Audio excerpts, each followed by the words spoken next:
Now अभी तक हमने जो different type of excretory products को देखा वो था पहला CO2 और दूसरा जो था excretory product water, along with some of the nitrogenous products जो हमारे बॉडी में टॉक्सिन्स की तरह वर्क कर सकते हैं, इसलिए उनको हटा दिया गया।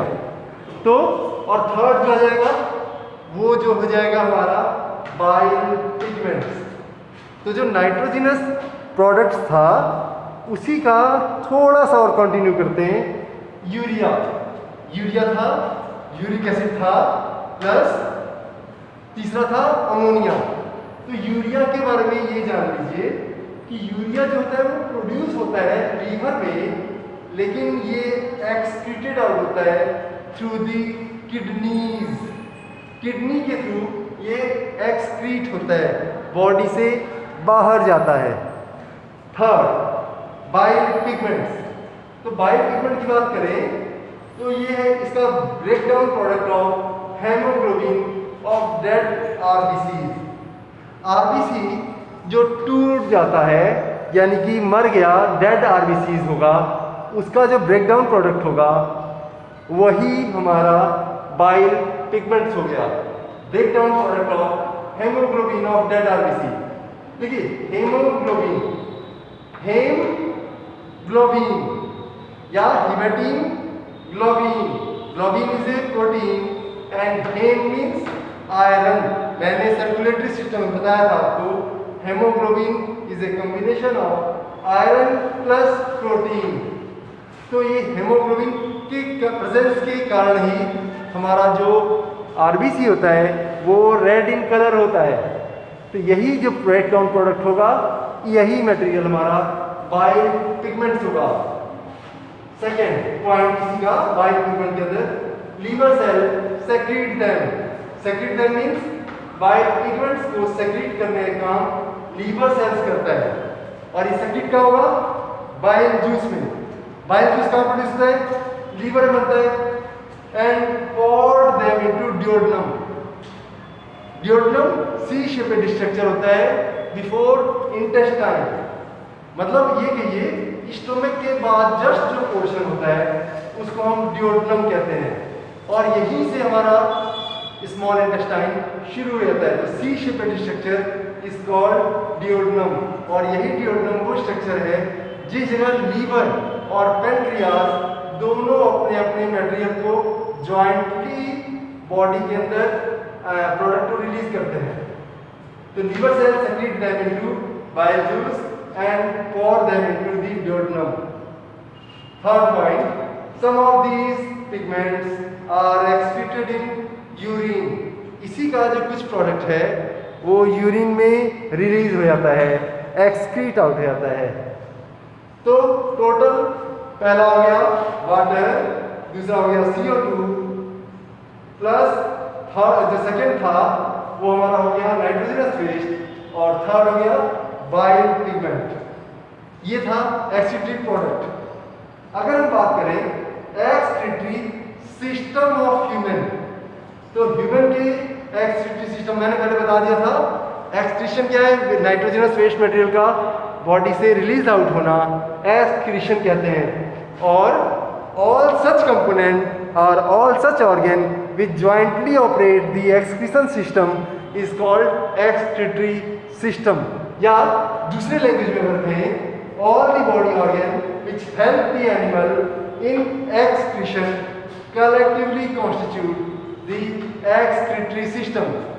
तो एक्सक्रीटरी सिस्टम में हो गया, इसका भी फिगर भी हम देख लेंगे, लेकिन पहले ये जान लीजिए कि एक्सक्रीटरी सिस्टम में कौन कौन से ऑर्गन्स हैं। तो पहला हो गया किडनी। किडनी जब भी होगा पेयर में होगा, इसलिए यहां लिखिएगा a pair of kidneys. Second है यूरेटर, और यूरेटर भी पेयर में होता है, that's why it is also a pair of ureter और यूरेथ्रा। और लास्ट होगा यूरिनरी ब्लैडर। तो ये चारों जो होगा यूरिनरी ब्लैडर, यूरेथ्रा, यूरेटर और किडनी, सबका जॉइंट ऑपरेशन से ये एक्सक्रीशन सिस्टम चालू होगा। और इन सब का फिगर अभी हम देखते हैं दूसरे उसमें, इसी में देख लेते हैं। हाँ, तो हमने कहा एक्सक्रीशन सिस्टम इन ह्यूमन। तो ये देखिए, ये किडनी है, देख रहे हैं, इसका शेप जो है बीन शेप्ड है, या ये कहे राजमा का जो शेप होता है, थोड़ा सा यहाँ स्लाइटली दबा हुआ है। ये शेप हो गया बीन शेप्ड और राजमा का शेप। तो ये जो किडनी होता है, किडनी में ये जो पोर्शन होगा ये लेफ्ट किडनी है और ये होगा राइट किडनी, और इन दोनों के ऊपर एक कैप लाइक स्ट्रक्चर प्रेजेंट होता है दोनों किडनी के ऊपर, और इसको हम कहते हैं adrenal gland, and it is responsible for secreting stress hormone. तो ये वाला आ गया। प्लस अब इसमें देखिए, इसमें एक ब्लड सप्लाई करता है, ये मैंने इसको शेडेड पोर्शन में कर दिया है। तो ये वाला जो पोर्शन हो गया, इसको हम कहेंगे इंफीरियर वेना केवा।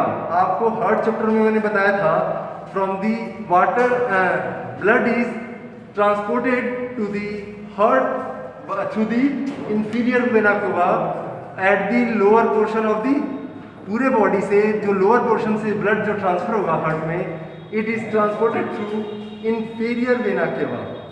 तो ये वाला वही वेना केवा, ये जाके ब्लड हार्ट से कनेक्शन हो जाता है, और इससे जो साइड में आ रही हैं इसे हम कहेंगे रीनल वेन। यही है रीनल वेन जो बॉडी में इम्प्योर ब्लड ट्रांसफर करता है, और यही जो है हमारा इम्प्योर ब्लड आया और किडनी से, किडनी इसको फिल्टर करेगा, और फिल्टर करने के बाद जैसे यहाँ से फिल्टर किया और फिर ये पास आउट कर देगा।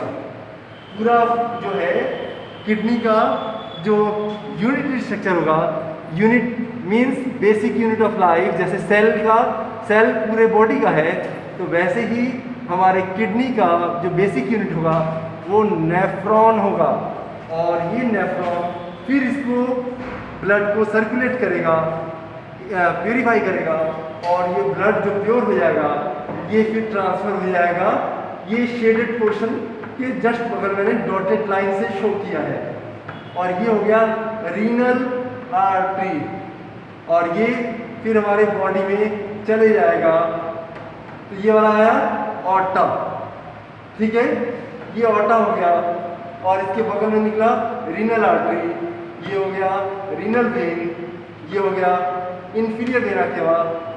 और एक और पॉइंट, ये जब भी होगा राइट किडनी हमेशा always slightly below to that of the left kidney. ये क्वेश्चन अगर आता है कि why the right kidney is always located slightly lower as compare to that of the left kidney, तो इसका आंसर होगा जो लीवर है, लीवर यहीं पे लोकेटेड होता है, तो वो उसे नीचे प्रेस करता है, जिसके कारण ये ऊपर नहीं आ पाता, और स्लाइटली इसलिए लोकेशन होता है इसका नीचे, due to the presence of liver. और ये जो आएगा, ये एक ट्यूब कहिए जो हमारे कहाँ से आया, किडनी से। जैसे आप समझिए दूध फट गया, उसका पानी निकला और छेना निकला, मीन्स सॉलिड मटेरियल निकला और पानी निकला। तो उस पानी को निकालने के लिए हाई प्रेशर जोन जब क्रिएट होगा तो वाटर रिलीज आउट हो जाएगा और सॉलिड मटेरियल अंदर रह जाएगा। जो सॉलिड आया वो हो गया ब्लड, और जो पानी निकला जो प्योर फॉर्म में नहीं है वो वेस्ट मटेरियल है, दैट इज रिलीज्ड आउट। किससे होगा? थ्रू दी बोथ यूरेटर और ए पेयर ऑफ यूरेटर, और ये ड्रॉप बाई ड्रॉप आते जाएगा। कहाँ से? फिल्टरिंग ऑर्गन कौन सा था? नेफ्रॉन था। Nephron basic unit of kidney, exam में आता है बेसिक यूनिट ऑफ किडनी, तो नेफ्रॉन, और ये ड्रॉप बाई ड्रॉप इसमें आते जाएगा। और ये कलेक्टिंग चैम्बर है जिसे हम कहेंगे यूरिनरी ब्लैडर, और ये रबड़ की तरह या ये कहें प्लास्टिक बैग की तरह ये इलास्टिक इन नेचर होगा, और ये जब फिलअप हो जाएगा ब्रेन को ये मैसेज देगा कि अब यहाँ यूरिन ज़्यादा पास हो गया है, यहाँ पे इकट्ठा ज़्यादा हो गया है, तो ये जैसे ही पास मैसेज देगा, ये स्फिंक्चर जो यूरेथ्रा के जस्ट बाद, स्फिंक्चर मीन्स ओपनिंग, ये ओपनिंग में प्रेशर डालेगा और ब्रेन को ये मैसेज देगा कि अब ये ज़्यादा यहाँ यूरिन इकट्ठा हो गया है, कलेक्शन ज़्यादा हो गया है, तो इसको रिलीज़ किया जाए। और इसके बाद फिर हमारी फीलिंग आती है यूरिन पास करने की, तो थ्रू यूरेथ्रल स्फिंक्चर ये बॉडी से पास आउट हो जाएगा। एक और चीज़ इसमें प्रिकॉशन देना है, जब भी एग्ज़ाम आए, एग्ज़ाम में एक्सक्रीटरी सिस्टम इन ह्यूमन आए, तो पूरा फिगर बनाने के बाद लास्ट में फिगर लिख के इस लाइन को जरूर लिखिए, क्योंकि फिगर किस चीज़ का है, ये 1 नंबर का क्वेश्चन होता है, तो अगर इसमें ये नहीं लिखा तो पूरा बेकार हो जाएगा। इसलिए पूरा लिखने के बाद एक्सक्रीटरी सिस्टम इन ह्यूमन लिखना जरूर रखिए।